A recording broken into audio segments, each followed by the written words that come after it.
राजकारण हा एक भाग आहे. राजकारणासाठी लाचार स्वीकारणारी तुमची लेख नाही.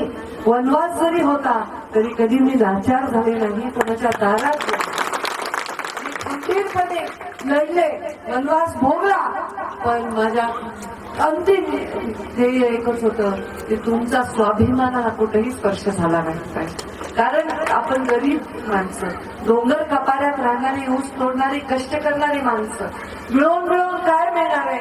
भाजी भाकरी सोडून पुरणपोळी खाणारे कधीतरी, पण त्यांचा जो स्वाभिमान आहे ना, त्याची करोड मोलांची त्याची किंमत आहे. आणि तो स्वाभिमान जपण्याचं कर्तव्य करण्याचा मुंडे साहेबांनी मला वारसा दिला. मुंडे साहेबांचा वारसा हा कुठल्याही संपत्तीचा नाही, हा तुमचा स्वाभिमान कायम ठेवण्याचा वारसा आहे. त्या कष्टातून मी आले, आज मला उमेदवारी दिली.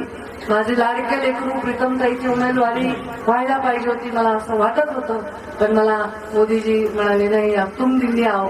आता त्यांच्या डोक्यात, बाळूमामाच्या डोक्यात, अर्जुन महाराजांच्या आशीर्वादात आणखी काही मोठं लपलं असेल तुमच्या सगळ्यांसाठी. मुंडे साहेबांनी जी कहाणी अर्धवट सोडली ती पूर्ण करण्याचं भाग्य माझ्याच हातून येणं जाणार असेल, म्हणून कदाचित मी तिथे तुम्हाला आश्चर्य वाटेल की निकालाची तारीख 4 जुलै महाराज, 3 जूनला मुंडे